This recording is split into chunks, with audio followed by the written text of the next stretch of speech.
domicile de Clément Atanda est encerclé. Ayo maman, bienvenue Vendessa, donc ils ont donc localisé donc tous les domiciles de membres du gouvernement. La décision donc ce jour. C'est passé. Nous sommes avec vous, madame et monsieur. Rebonsoir à tous et bienvenue pour cette 3, 2, 1, go! Ok, c'est bon.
What a moment!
for gold and for the fame. Why you don't pack your back gold? Ambazonia they want freedom, no be special statue. Ambazonia they want independence, no be national dialogue. Serving Cameroonians they want restoration of their state home, no be nationality commission. Yes, Ambazonia they for Grand Zero, Ambazonia they for refugee camp, Ambazonia for all Ambazonia they for diaspora. Una must unite for work together so that we will support our.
Greetings everyone.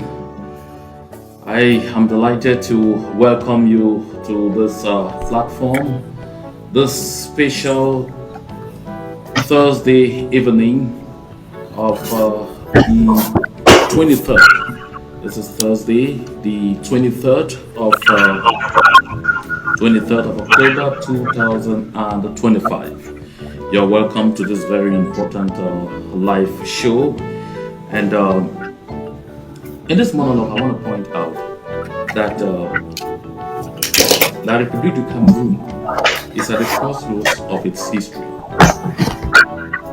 That will also be the same thing that you will say of the Southern Cameroons, because whatever is happening in La République du Cameroun has a direct bearing on the liberation movement of the people of the Southern Cameroon, aka and the zone.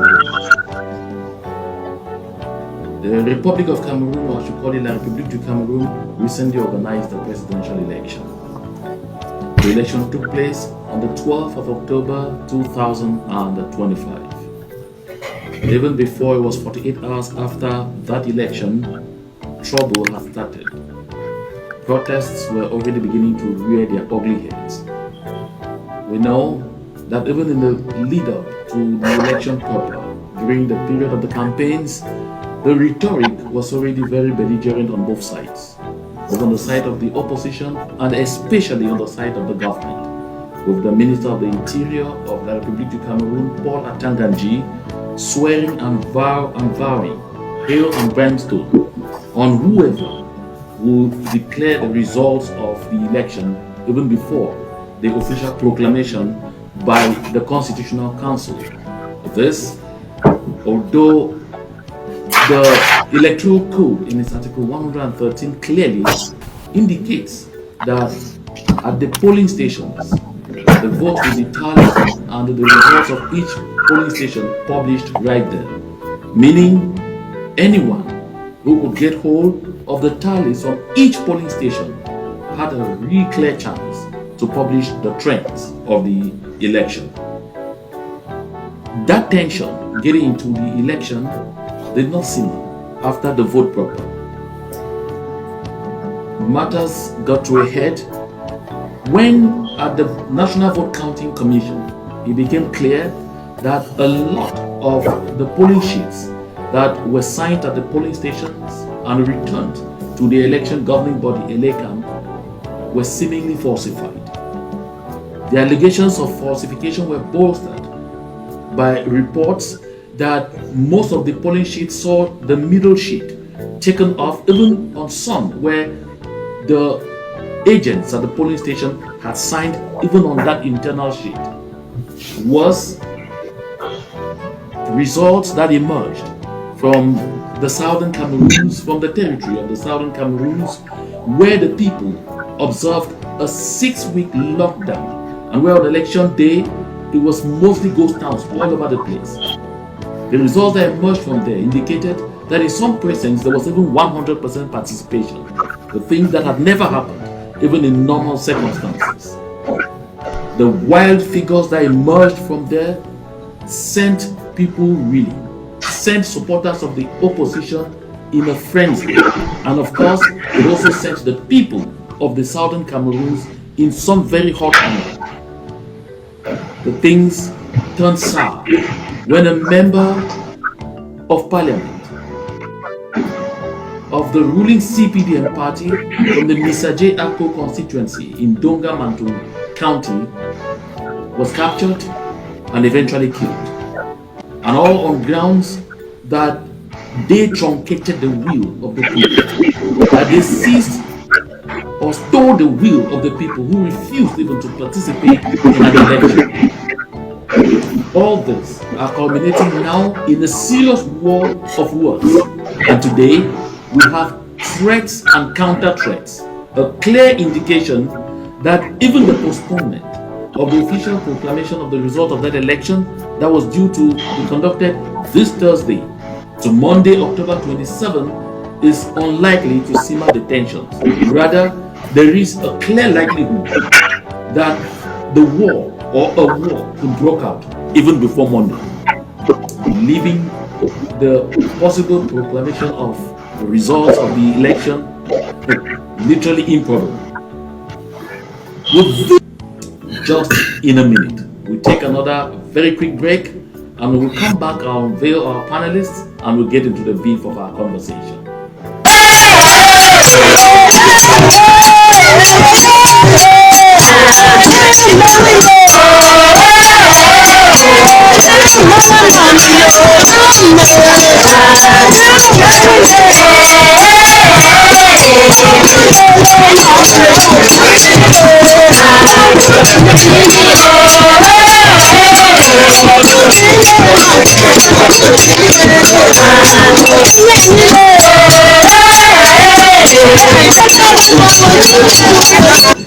You're welcome. And now I'd like to take this opportunity to introduce the panelists on this show tonight, and I'll begin with a gentleman who is showing up on this channel for the very first time, and that will be Mr. Manifru. Mr. Manifru, you are welcome to this platform. Thank you so much for having me, John. Mr. Manifru, you are the you are anchor of a very important podcast that is going on, and I recall that the title of that podcast is oh my goodness, I guess Undocumented Truth. Undocumented Truth. That's actually what I was getting at, Undocumented Truth. And I think the technical department, rather than present your title, shot us to getting you off the panel. So Mr. Mani, you're welcome to this platform. It's my delight. Thank you so much for having me, John. Very glad to be here. So how's your day coming on, though? How did your day come on today? Well, very well. With everything unraveling in Cameroon, we are keeping a close eye, looking and listening and hearing from people back home. It's very interesting. It's a time that we have not experienced in my lifetime, so I'm very glad to witness it, and I'm really hoping that the change is going to come as a result of this. You're welcome. You hold your peace while I go to over to Frederick County in the great state of Maryland to meet Benjamin Ga. Benjamin Ga, you are welcome to the show. Thank you, John, and thank you to other panelists. I just wish we have a nice debate, and while wishing the people of Cameroon, strength, determination, and all that it takes to, engage in the battle of their lives. Thank you. Benjamin, I'm in a haste to ask you, can I get what you're hearing? I know you have your ears to the ground. While you're walking into the studio, what new thing did you hear? I think the news back in Cameroon is that, the strike or the people are already pouring out into the streets while waiting for the elections to be proclaimed probably on Monday, because as you know, it was postponed to Monday. So the people are not waiting for the outcome of that Sharia, which they already know who will be the winner, or the winner in quote, I want to put it that way. So I think there's a lot of tension in Cameroon. I will speak both in the northern part of Cameroon and part of Ngandere, the west region like Bafos Kamanchang. There's already a kind of tension, and it's growing by the day. Thank you very much, Benjamin. Benjamin, we'll move on to Florida, the Sunshine State in the United States of America, where we will meet our one and only Professor Lillian Lem Atanga. Prof, you're welcome to this platform once more. She's muted. I guess your microphone is muted. Oh, sorry, thank you. It's quite a pleasure, John, to meet with you again and talk about our beloved country, which is turning out to something we don't recognize anymore. I fully understand what you mean, Lillian, but I want to ask you, you have definitely spent a lot of today certainly shuttling on social media to find out what is going on the ground. Do you have the feeling that the tensions are simmering? We need more than what we say. People have the voice to speak and ask. As Jesus said, ask and you shall receive. We ask, we have not received. We use the ballot box, we have not received. We need to use another voice, which is a voice on the street. Not violence, but be on the street to say, hey, this is it. We've had enough. Thank you very much, Lillian. And just before, while I was working in the afternoon to prepare this broadcast, I got this very disturbing piece of information from Garua, from the headquarters of Issa Chiruma Bakari. And this text emerged from there, from Garua. This text sent out by Issa Chiruma Bakari in person, who is now fondly addressed or fondly called by the people of La République du Cameroon in their vast majority, President-elect. I see some on social media actually already calling him His Excellency Issa Chiruma Bakari.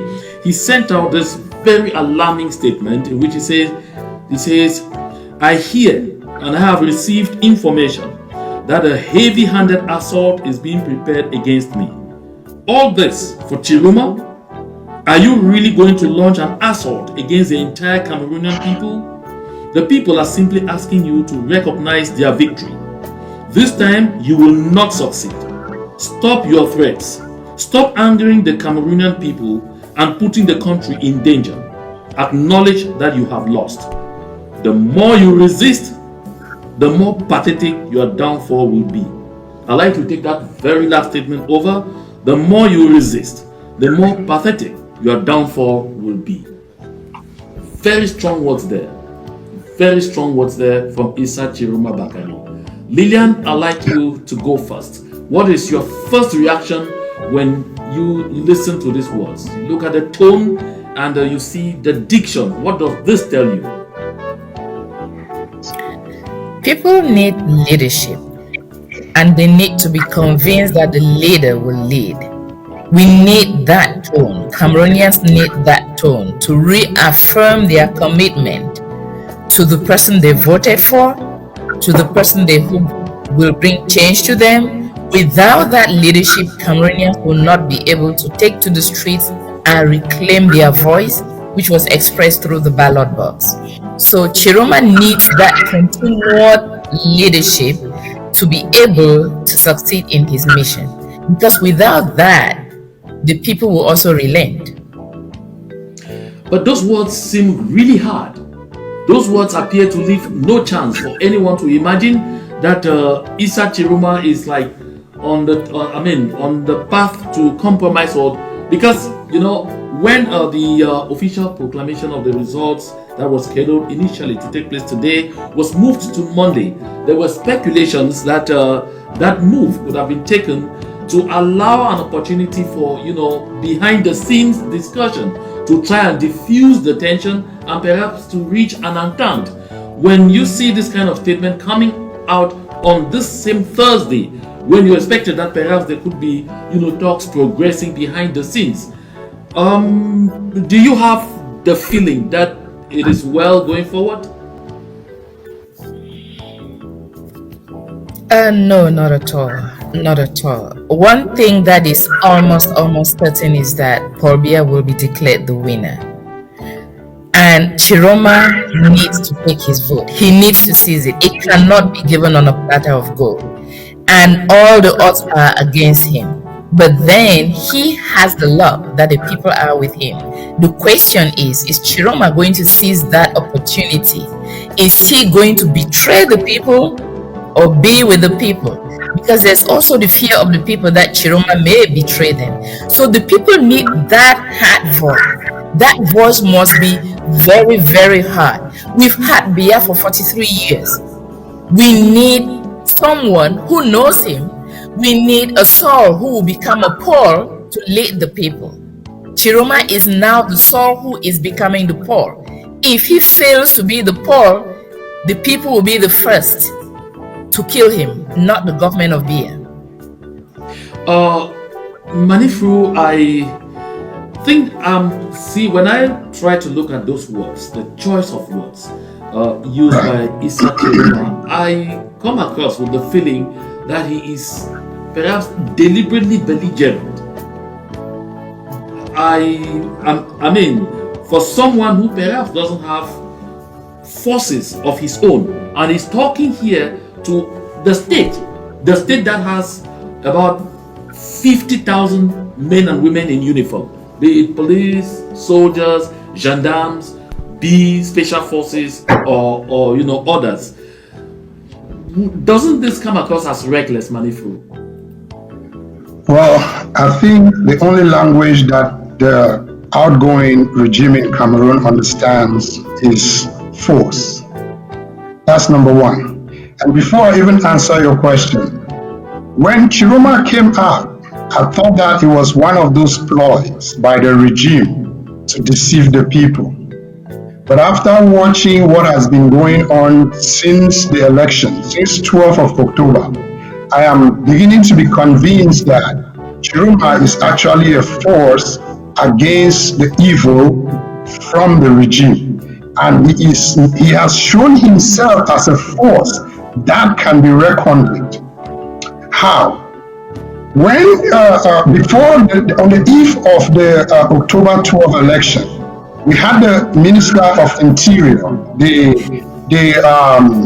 how do they even call the attack dog of the outgoing regime, come out and say that anybody that declares the election, declares themselves as the winner of the election, will be dealt with squarely. That was a threat. Nothing in the Cameroon Constitution says that you cannot publicize preliminary results. So for the government to come out and say that was an indication that there was some kind of fear going on within the regime. Chiroma went against that. Nothing has happened to him. Remember, in 1992, this is not the first time that the regime is losing the election. In 1992, they lost to the late Pigeon Frundi. His house was put under arrest within days of the election, and that's how that election was stolen. I would say that back then, the resources that we have today, that are available today, the technology that is available today, the courage and the suffering that the people of Cameroon have experienced have given them that courage to stand up and defend their vote. Chiroma is there as the leader. The people have believed in him. Chiroma has his own problems. But right now, in front of the Cameroonian people, what they want is the old regime to get out and let a new regime come in. When the new regime comes in, then the people will start to ask that regime for accountability. And I do not think that there is anything reckless with what Chiroma is saying. I don't even think he is saying enough. I think he should go even further. But we'll wait and see. Yes, Benjamin, from the look of things, you will wonder why Paul Atanganji, who swore in this words, said, if anyone dares, what had happened to others will happen to them. He quoted what happened in 2018. He said, j'avais dit que si quelqu'un tente, il va se retrouver au pays de qui je savais, de si je savais. Et il s'est retrouvé là-bas. And then he said, si quelqu'un tente encore cette fois-ci, il va aussi se retrouver au pays de si je savais, et ce pour très longtemps. Meaning, if anyone dares this time, he was referring there to what happened in 2018 when Maurice Kamto was captured and thrown in jail, where he stayed in Kodingi for over 8 months. And it was only thanks to the intervention of the French President Emmanuel Macron that Maurice Kamto was finally set free. So, how do you explain that this far, despite crossing Atanga Ponji's red line over and over, and even going above and beyond, nothing has yet happened to Issa Chiroma Benjamin? How do you explain that? I think, let me first of all go to the language in that communique that you read to us, to say that the language is indicative of something, that Chiroma is not that physical Chiroma as you see. There's a saying that, you know, when you see a bird dancing beside the road, don't think that it's only the bird. There's a drummer somewhere in the bush. So when I listen to Chiroma and I see his actions, I believe that the drummer is somewhere.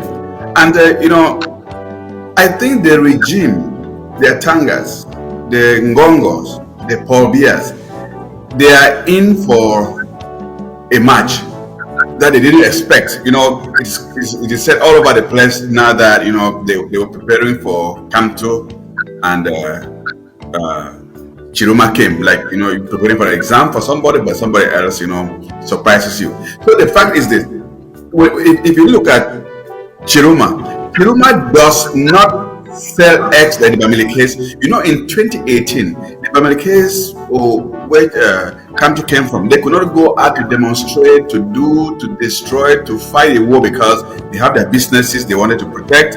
They sell here and there. They are everywhere in Cameroon, and they were like, we can't do this because if we do it, things might be against us. But Chiroma does not sell eggs. Those of the North, they don't sell eggs. They're not afraid of anything to be broken. So the regime should be very, very careful. And to end, I would say, I think Paul failed in the first. That's the first failure. To promise that if you do this, you will steal this, and at the end you do nothing. That's the failure. And we are waiting for the second failure, which will be that all of them will cut their and probably leave Cameroon.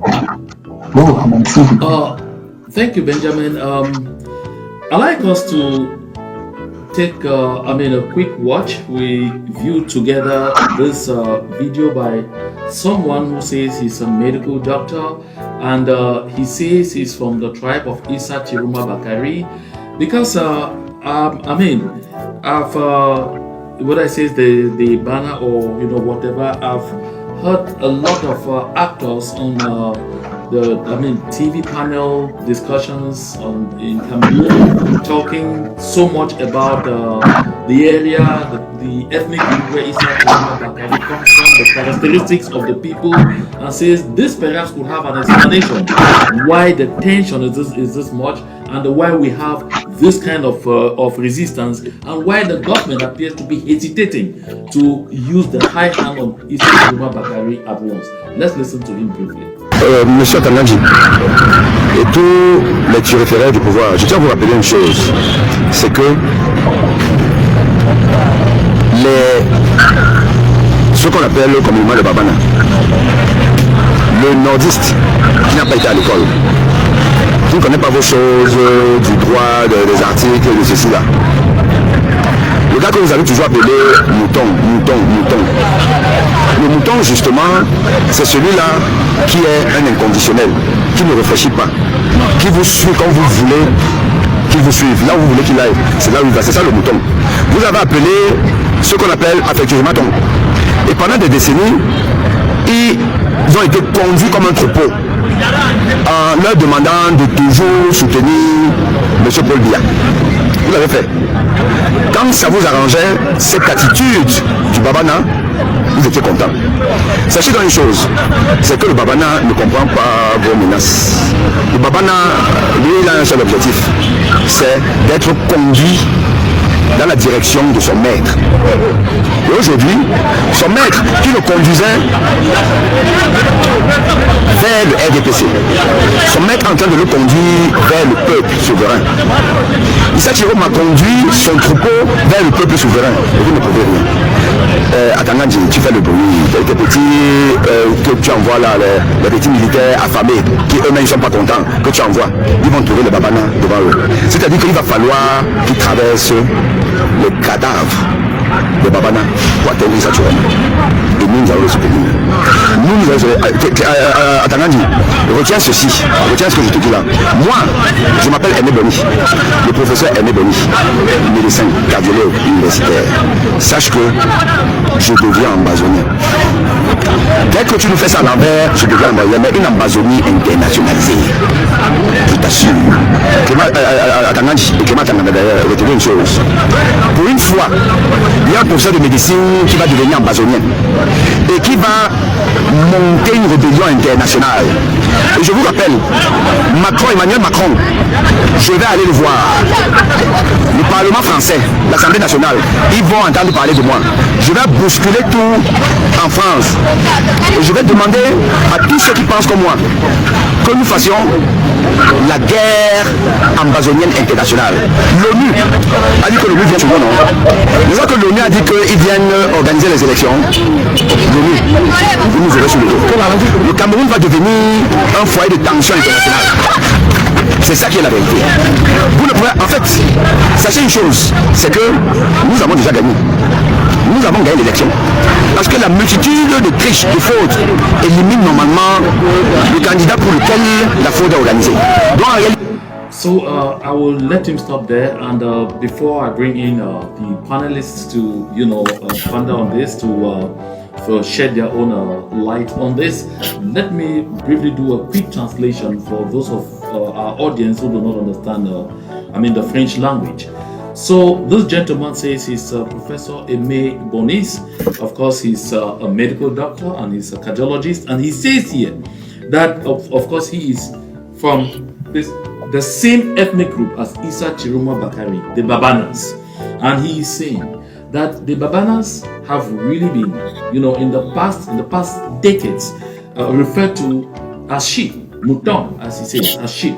And of course, they had never bothered, they had never been worried being called that title. And so they had always followed the regime, followed Paul Biya sheepishly. And he said the Babanas are people who never ever fear threats. They don't respond to threats. The only thing that they know is to follow their master. And so for the past decades, they had followed their masters to support Paul Biya. They had followed their masters to vouch for Paul Biya, to vote for the CPDM regime.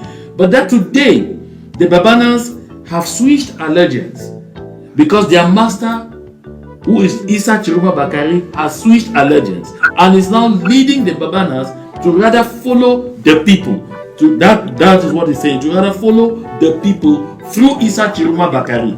And so he says, for Atanga Ponji, because he tells Atanga Ponji that those threats that he's issuing and all of those things are not only empty, but they are vain.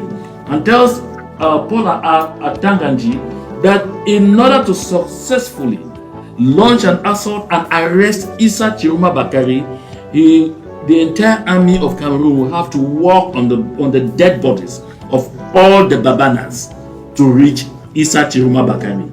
And so he goes on to say he, as professor, believes that Issa Chiroma Bakari has won the election and that all the maneuvers going on right now to steal the election will not work. And he says one interesting thing at the end of the day, that he will become the first professor to become an Amber Boy in reference to the ongoing war of independence in the southern Cameroons.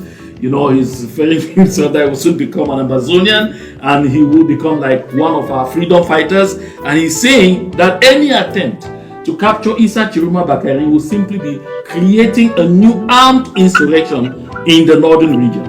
So, Benjamin, would this be why Paul Atanganji and the Yaoundé system are hesitant to resort immediately to the use of force?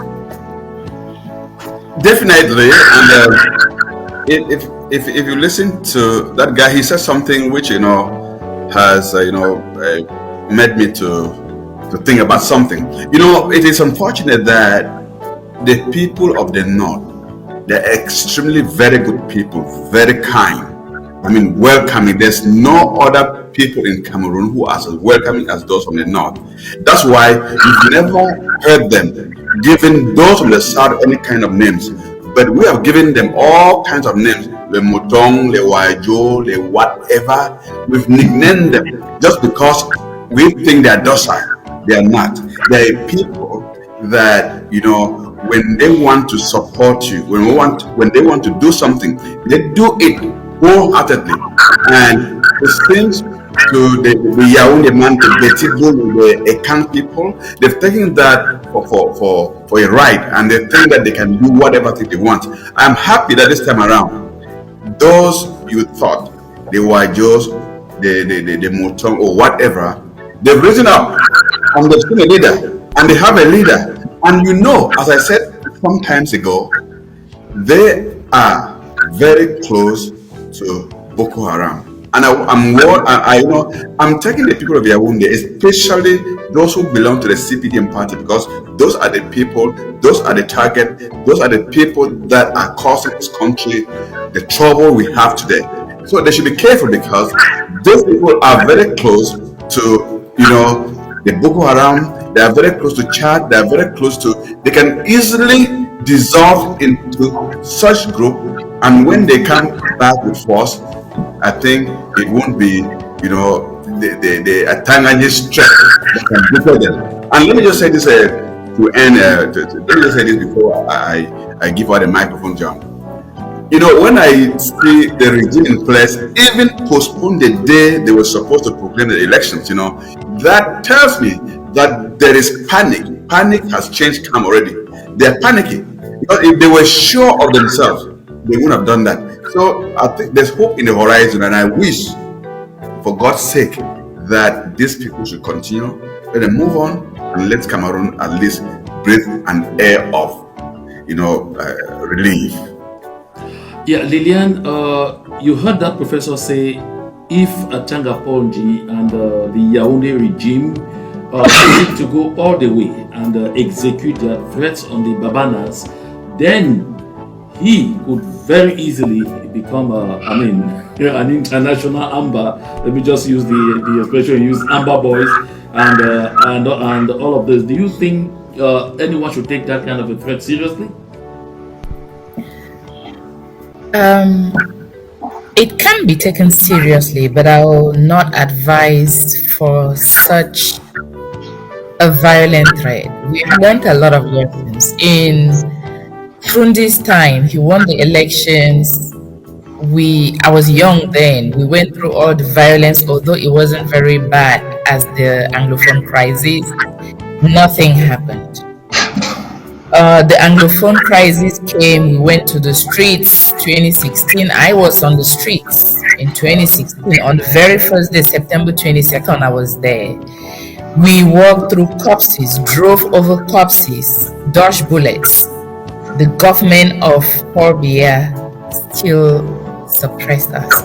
They used time, they used tactics, and they suppressed us. The government of Cameroon has that capacity and capability to resist for a long time, wear us out from poverty, from tiredness, from lack of ammunition, to keep that government going.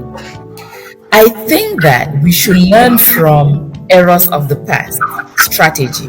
Professor Lem, I want to interrupt you before you continue right there. You are saying something there that appears to be exactly what is in the psychic of the government of Cameroon, in the psychic of attack upon you when threatens. What you are saying is similar to what I listened to one gentleman say on Vision Card, or I think he was actually on Canal 2. He said that in 1992, Frundi made a noise, he was suppressed, and finally he succumbed. He said in 2018, Maurice Kamto made a noise, he was captured. The gentleman who said this was Ernest Obama. And Maurice Kamto was captured, he was thrown in jail, and finally he succumbed and Paul Biya stayed in place. And so he said Chiroma will do the same thing, and don't you think that it is because La République du Cameroun believes that people will make a noise and at the end of the day they will stay quiet, that they are doing what they are doing, and that at this point in time people have understood that pattern and things are unlikely to be the same, and it is for that it's even for that same reason why people are unlikely to yield to any kind of calls for calm. Don't you think that? That's where I'm getting to. That's where I'm getting at, excuse me. Given that that's a strategy that has been used, polished, and known by the government of Cameroon, given that the government of Cameroon also uses diplomatic channels to keep itself in place, economic accords and all kinds of negotiations they have, the citizens of Cameroon need to be more strategic now to attack the issue in multiple fronts. Number one, as long as that rebellion, that street peaceful demonstration is away from Yaoundé and Douala, it does not touch anybody. You can die in the north, you can die in the northwest, you can die in Limbe. As long as it's not in Yaoundé or Douala, it does not affect anybody. So that fight needs to be in Yaoundé more than anywhere else. It's enough for citizens to go in front of the Constitutional Council in hundreds of thousands and just sit there. Cameroon has just 50,000 soldiers, plus or minus. With 100,000 people sitting in front of the Constitutional Council on the day of the declaration, blocking people from getting out. The women of Liberia did it. There has to be some reason. Number two, there are macro political issues that we need to look into. What is France saying? What is America saying? What are other countries saying? What are African countries saying? Chiroma needs not just to use confrontational power, but also diplomatic power, back channels, talk with these other countries, and try to lobby for himself. Because if the international governments prefer someone they can talk with than someone who confronts them, they will do everything to kick Chiroma out. So there is a need for some degree of negotiation.